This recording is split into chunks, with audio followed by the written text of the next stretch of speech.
मारी खबर। राम राम, आप देख रहे हो मारी बोली मारी खबर। मैं आपका साथ सतेश नैन मोर और आगे इस बुलेटिन में आपने दिखावांगे ठेठ हरियाणवी बोली में, हरियाणवी अंदाज में हरियाणा की सारी छोटी बड़ी खबर। और इसकी शुरुआत करांगे कांग्रेस विधायक और महिला पहलवान विनेश फोगाट से जुड़ी खबर तय। एक बार फिर तय विनेश फोगाट ने ब्रजभूषण पर घने बड़े आरोप लगाए हैं और वीडियो जारी किया है अपना सोशल मीडिया प्लेटफॉर्म पर, क्या कि मैं भी पीड़ित शिकायत करने वाली छोरिया में से एक हूं।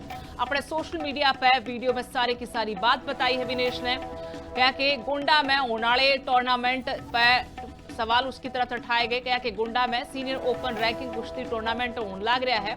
आज कुछ मजबूरी की वजह से मैं यह बात कहना चाहूँ कि ब्रजभूषण के शोषण की मैं भी शिकार हूं।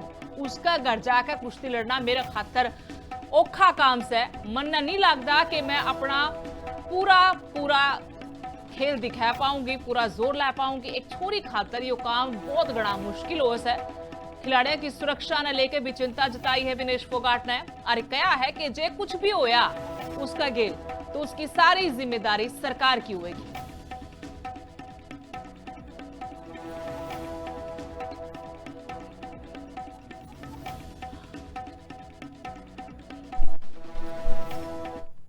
अगर मैं उस कंपटीशन में जाऊंगी, मेरे साथ मेरी टीम भी होगी, हमारे वेल विशर्स भी होंगे।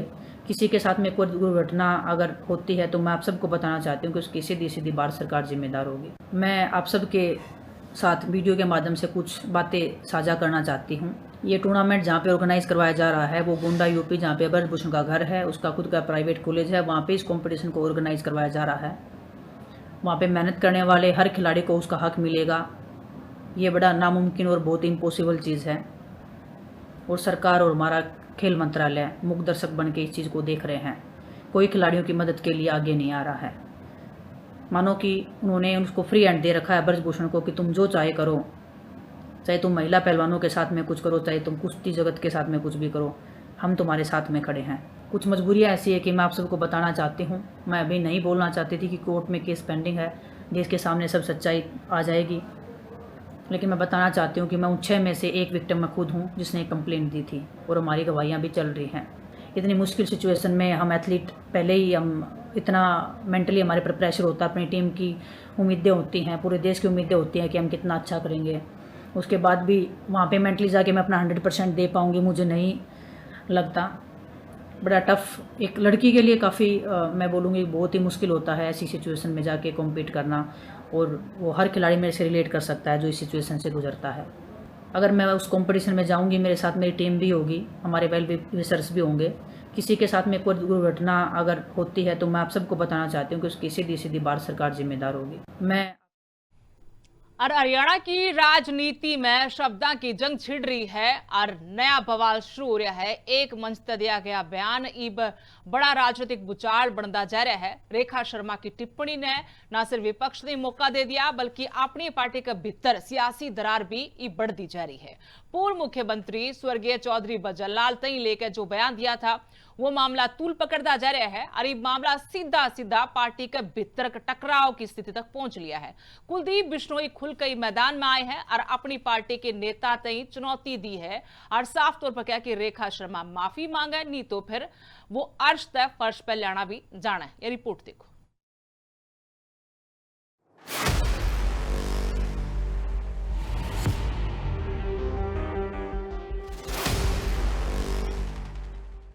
हरियाणा की राजनीति में एक बयान ने नया बवाल खड़ा कर रखा है।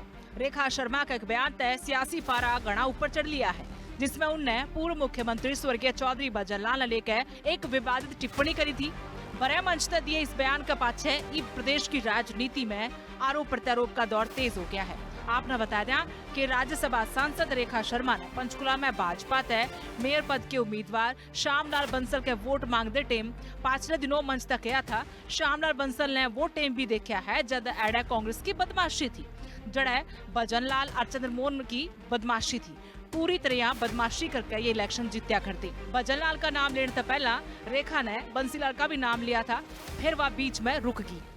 श्यामलाल बंसल से अधिक वोट नहीं पड़े क्योंकि उन्होंने वो समय भी देखा है जब यहाँ पे बदमाशी थी कांग्रेस की, जब यहाँ बदमाशी थी बंसीलाल भजनलाल की और चंद्रमोहन की। पूरी तरह बदमाशी करके वो इलेक्शन जीते थे। आरआई रेखा शर्मा का बयान पर कुलदीप बिश्नोई ने चुप्पी तोड़ी है। कुलदीप बिश्नोई ने रेखा शर्मा का बयान पर अपनी पार्टी तई खुली चुनौती दे दी है। बिश्नोई ने रेखा शर्मा तई नौसिखिया कहा और कहा कि जे उनने पूर्व से भजनलाल पर दिए गए बयान खातिर माफी नहीं मांगी तो ये मामला एड़े नहीं रुकेगा। मैं स्पष्ट और निर्भीक होकर कहना चाहता हूँ कि रेखा जी, आपका वक्तव्य मात्र एक भूल नहीं, यह आपकी सोच की दुर्बलता का परिचारक है। इतिहास गवाह है कि आपने केवल शब्द नहीं बोले, अपनी वैचारिक दरिद्रता और अपरिपक्वता का प्रदर्शन किया है। जिस नाम को मिटाने की आप कोशिश कर रही हैं, उस नाम ने प्रदेश की तकदीर और तस्वीर लिखी है। आप जैसी नौसिखिया राजनीतिज्ञों को शायद ये नहीं पता कि इतिहास पढ़ना आसान है, लेकिन इतिहास रचने के लिए खून पसीना एक करना पड़ता है। विवाद थम्या नहीं। कुलदीप बिश्नोई ने सीधे मोहनलाल बड़ौली पर भी निशाना साध दिया। बिश्नोई ने कहा कि बड़ौली का बयान भी निंदनीय है और तंज कसते हुए उनकी औकात पर सवाल खड़े कर दिए और यो भी कहा कि वो पार्टी पर थोपे गए हैं। ऐसी नौसिखिया बात आज प्रदेश के अध्यक्ष ने करी। बड़े खुले शब्द में मैं उसकी निंदा करता हूँ, विरोध करता हूँ इस बात का। एक ऐसा व्यक्ति जिसे खुद की चलो कोई औकात नहीं, लेकिन आप प्रदेश के अध्यक्ष के रूप में बैठे हो, इसलिए बीजेपी ने आपको चाहे थोपा या बनाया है। चौधरी भजनलाल जी सम्मानित व्यक्ति को के आगे जी या चौधरी लगाना उसे समझा नहीं आपने। कैथल में आप जाके बोलते हो कि ये उनके उस लुगाई का व्यक्तिगत बीजेपी का कोई लेना नहीं है, और यहाँ आप कहते हो कोई भजनलाल जी के बारे में बोला ही नहीं और कोई जी नहीं, चौधरी नहीं। ये आपकी औकात है, ये आपकी हैसियत है। एक बयान तो शुरू हुआ विवाद इब सियासी टकराव में बदलता नजर आ रहा है। रेखा शर्मा के बयान पर मैचे घमासान ने बीजेपी के भीतरे दरार की तस्वीर सामने लेती है। इब सबकी नजर इस बात पर टिक रही है कि के रेखा शर्मा माफी मांगेगी या फिर ये सियासी संग्राम आगे नुए तेज होता रहेगा। Bureau report, living India news. Haryana Congress प्रदेश अध्यक्ष राव नरेंद्र ने लिविंग इंडिया न्यूज से खास बातचीत करी और इस इंटरव्यू में उन्होंने खुलकर कई मुद्दों पर अपनी बात रखी। निकाय चुनाव लेकर राव नरेंद्र ने खुला मोर्चा और कहा कि निकाय चुनाव में हमने 80% जो टिकट है लुगाइयां तई दी हैं। कांग्रेस अपना निशान पर चुनाव लड़ रही है और चुनाव जीतांगे भी। सबसे पहला हमने टिकट बांटी, मैनिफेस्टो भी सबसे पहला हमने बनाया है। बीजेपी चुनाव ने लेकर कति इस बार डरी नजर आ रही है। से शुरुआत करेंगे बातचीत की। निकाय चुनाव की सरगर्मियां तेज हैं और आपकी पार्टी भी पुरजोर कोशिश कर रही है कि इस बार कुछ बदला जाए, शहरी सरकार में आपकी भागीदारी पहले से ज्यादा हो। तो किस मजबूती के साथ कांग्रेस जा रही है, किन मुद्दों के साथ जा रही है और क्या कांग्रेस यहाँ पर एकजुट है? देखिए, हरियाणा में नगर निगम चुनाव 10 मई को होने निश्चित हुए जी। 3 नगर निगम है, पंचकुला, अंबाला, सोनीपत और एक नगर परिषद रेवाड़ी, एक नगर पालिका धारूहेड़ा। इन 5 स्थानों पे कांग्रेस सिंबल के साथ चुनाव लड़ रही है। और सबसे पहले हमने एक अच्छा कार्य किया आपकी बात, जो आमतौर पे पत्रकार साथी या लोग कहते थे कांग्रेस टिकटों का फैसला देरी से करती है, तो हमने सबसे पहले और पार्टियों से पहले अपने टिकटों का फैसला किया। और सबसे बड़ी बात, जो देश में एक चर्चा चल रही थी महिला आरक्षण को लेकर के, जो एक माहौल बनाया जा रहा था कि कांग्रेस तो महिला विरोधी है, हकीकत में ऐसा नहीं था। फिर भी हमने इन 5 में से 4 टिकट महिलाओं को दी है, तो 80% टिकटें आप कह सकते हैं कि महिलाओं को डायरेक्ट रूप से गई है, जो अपने आप में एक बहुत बड़ा मैसेज है महिलाओं के लिए। तो ये हमने कार्य किया है। उसके बाद में हमने मैनिफेस्टो भी और पार्टियों से पहले बनाया, 5 हरियाणा की जगह का भी। कल हमने पंचकुला के लिए भी अलग से भी मैनिफेस्टो जो ऐड रह गई थी उसमें ऐड करके हमने वो भी किया है। 80% पार्षद जो काउंसलर महोदय उनके चुनाव टिकट ही बदल दी गई है। इसका मतलब है कि भारतीय जनता पार्टी भयभीत है, आशंकित है आगे चुनाव को लेकर के, इसलिए उम्मीदवारों का चेंज भी किया है। खैर, उससे हमें फ़र्क नहीं पड़ता। हमने जनता से डायरेक्ट अपील की है कि अगर आपको महसूस होता है वास्तविकता के अंदर कि जनता दुखी है, भाजपा सही कामयाब नहीं हो पा रही शहरों में सही काम करने में, सही न्याय देने में, प्रशासन देने में, तो आप कांग्रेस को मौका दीजिए। और हम चाहते हैं कि अगर जनता में मौका देती है हमारे उम्मीदवारों को, तो एक बढ़िया स्वच्छ प्रशासन, भ्रष्टाचार से मुक्त जी। हम उनको देना चाहते हैं लोगों को, ताकि किसी प्रकार अवसर ना हो। बड़े बड़े घोटाले आपके सामने हुए। पंचकुला के अंदर वो 159 करोड़ का घोटाला है, जो आगे जांच होगी तो 500 से 1000 करोड़ तक जाएगा। कितना बड़ा घोटाले की बात है। तो ये सब चीज़ें जनता देखती है, जनता महसूस करती है। मुझे ऐसा लगता है व्यक्तिगत रूप से कि अब की बार इस चुनाव में जनता परिवर्तन का मन बनाया है और कांग्रेस उम्मीदवारों को समर्थन देकर निकाय चुनाव से शुरुआत करेंगे। तो कांग्रेस ने पूरी ताकत झोंक रखी है निकाय चुनाव में। और इसे मुद्दे पर कांग्रेस सांसद दीपेंद्र हुड्डा ने भी बड़ी बात कही है। निकाय चुनाव में कांग्रेस ने पूरा भरोसा जताया है कि जीतेंगे। दीपेंद्र हुड्डा बोले कि तीनों निगमों में कांग्रेस मजबूत है, जनता का पूरा साथ कांग्रेस ने मिल रहा है। पंचकुला से लेकर कई जगह भ्रष्टाचार का बोलबाला है। प्रॉपर्टी आईडी, ठेके और कॉलोनिया में गफलेबाजी का मुद्दा इस बार घना बड़ा मुद्दा है। बीजेपी वाले नेता अवैध कॉलोनियां काटने में बिजी हो रहे हैं। पंजाब हरियाणा हाईकोर्ट की फटकार का भी हुड्डा ने हवाला दिया। कहा कि शहर का बुरा हाल है और कानून व्यवस्था पूरी तरह से ठप हो रही है।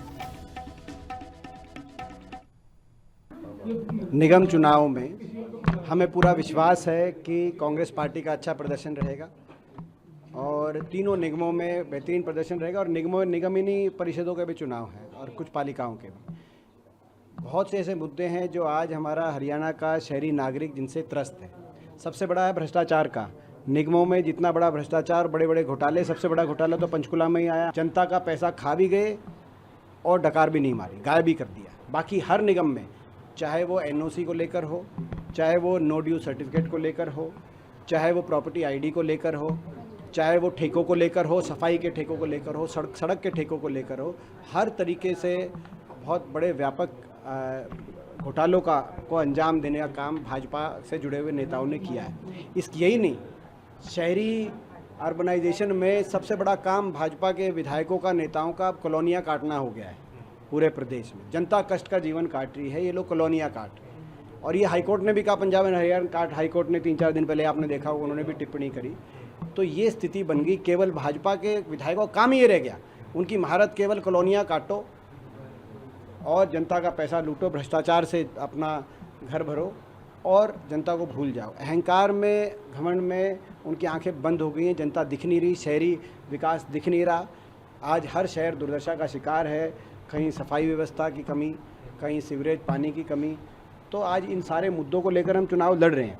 कानून व्यवस्था तो शहरों के अंदर ठप हो चुकी है, जैसे आप जानते हो आज फिरौती राज है हरियाणा के। तो ये सारे मुद्दे हैं, इनको लेकर हम लड़ाई लड़ रहे हैं और जनता का हमें साथ मिल रहा है। हमें विश्वास है कांग्रेस का अच्छा प्रदर्शन रहेगा। ये तो खोखली हुई अर्थव्यवस्था का प्रतीक है कि जो अर्थव्यवस्था खोखली हो गई देश की, कि पहली मर्तबा इनकी सरकार में ऑयल शॉक आया।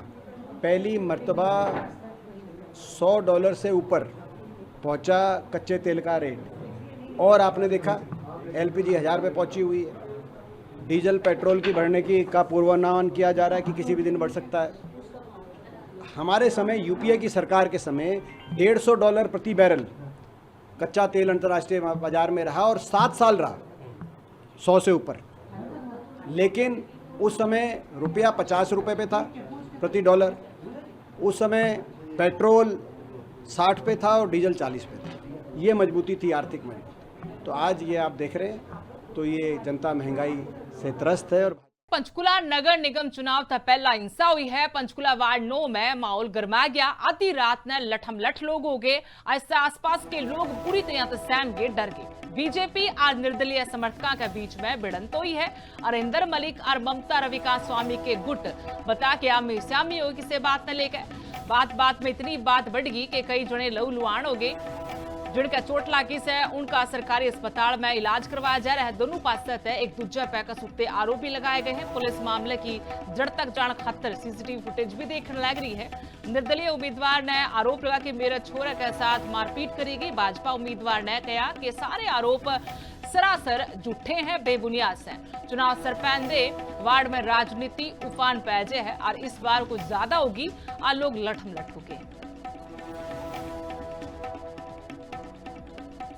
लगभग 8:30 बजे के आसपास फोन आया कि ऑफिस के बाहर, घर के अंदर दरवाजे खुले हुए थे, उनकी वीडियो बना रहा था। वहां पर जो है भाभी जी थे, वो अकेले थे।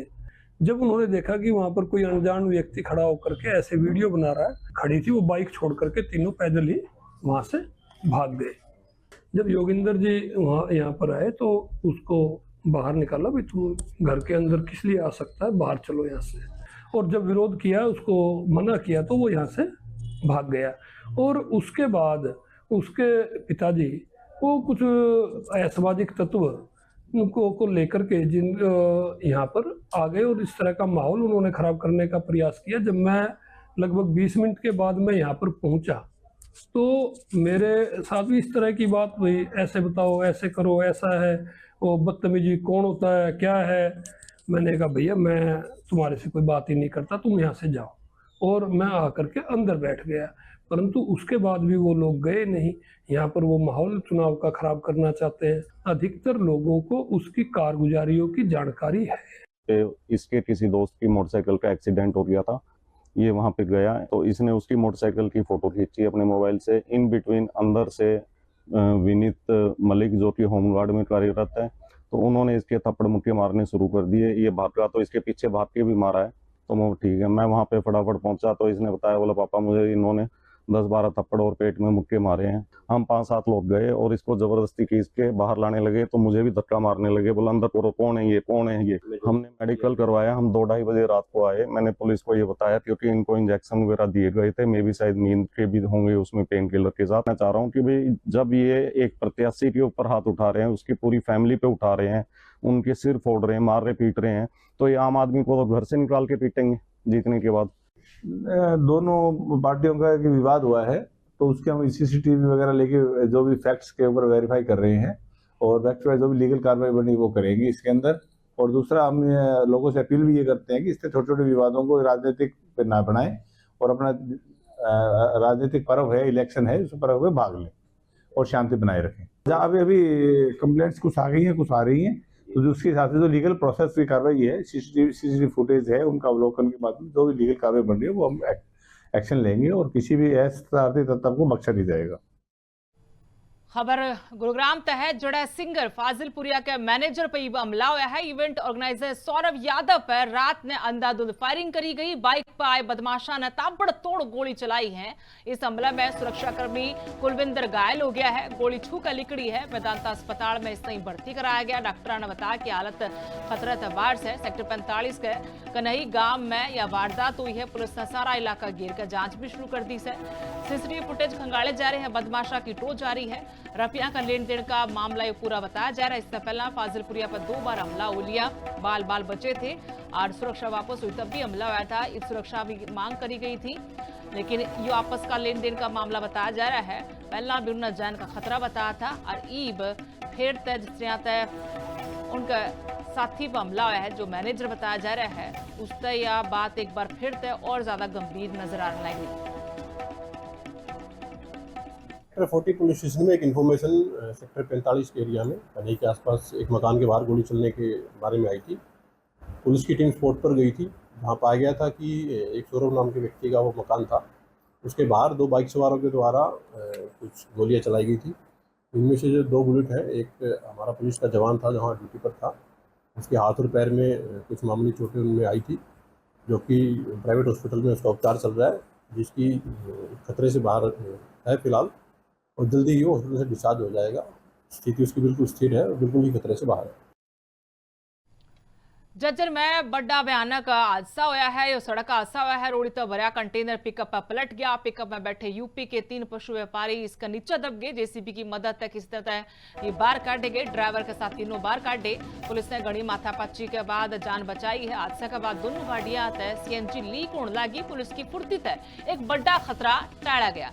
घायलों ने सरकारी अस्पताल में भर्ती कराया गया। इफ्सारा की हालत तक खतरे से बाहर बताई जा रही है। जज्जर कोसली रोड का छोटा बाईपास पर यो हादसा हुआ और यो ओवरलोडेड कंटेनर बताया गया है, जिसकी वजह है कि यो पूरा का पूरा हादसा हुआ है। पुलिस मामले की जांच भी कर रही है, लेकिन एक बार फिर तय ओवरलोडिंग पर भी सवाल उठने लग रहे हैं। इससे पहले भी अड़े कई हादसे इसी तरह तय ओ लिए थे।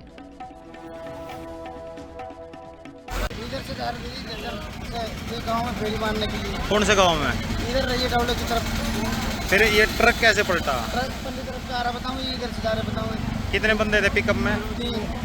तीनों को चोट लग रही है? हाँ जी, 2 ही बताएं। कहाँ के रहने वाले हैं? 2 रौंदा के, एक नामों का। अच्छा, किस टाइम आए थे यहाँ पे? 1 घंटा 1.5 घंटा पहले आए थे साथ में। अच्छा, तो तीनों ठीक है? 2 तो अस्पताल में पता रखे हैं, रोहतक लगे। अच्छा, एक रोहतक गंभीर लगी हुई थी, ज़्यादा चोट लगी हुई है सर। गाँव में जा रहे थे हम, फेल लगाने। हाँ, फेल लगाने जा रहे थे।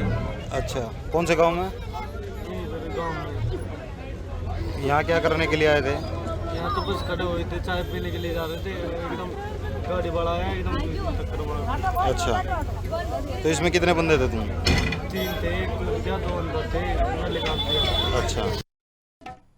जज्जर की अनाज मंडी से खबर है जड़ा कड़क का उठान नहीं हो रहा है, इससे आड़ती और किसान परेशान हो रहे हैं। ये बाड़तिया ने डीसी से भी गुहार लगाई है, नाराजगी खूब देखने मिल रही है और क्या कि उठान नहीं हो रहा और चेतावनी भी दी है बकायदा कि भाई जे इस मामले में आगे कार्रवाई ना हुई तो फिर वो बड़ा प्रदर्शन भी करेंगे। लघु सचिवालय पहुंच गए और साथ में मुख्यमंत्री से मुलाकात करेंगे। कड़ा खराब बोली लाख रुपया की और शिकायत कई बार दी गई लेकिन कोई सुनवाई इब्बे तक प्रशासन की तरफ से नहीं करी गई है और क्या जे अल इब्बे भी नहीं काटा गया तो फिर चंडीगढ़ जाकर मुख्यमंत्री से मुलाकात करांगे। वो ठाण की परेशानी है, मतलब बारिश का मौसम है और ठाण गाड़ियाँ नहीं मिल रही तो माल खराब हो रहा है और माल आगे नहीं जाएगा तो जमींदार दुखी हो रहे हैं, उन्हें पैसे चाहिए, वो आना मतलब जो भी पैसे कहाँ से देंगे, माल नहीं उठाना होगा तो बस ये समस्या। मजबूर हो गया है। हाँ मजबूर, बिल्कुल मजबूर हो गए, दुखी हो गए, परेशान हो गए जब भाई जी। वही जो बताया था भाई साहब ने वही होगा भाई, मजबूरी में मरना पड़ेगा और क्या करेंगे। और मारी बोली मारी खबर में आज इतना है। राम राम।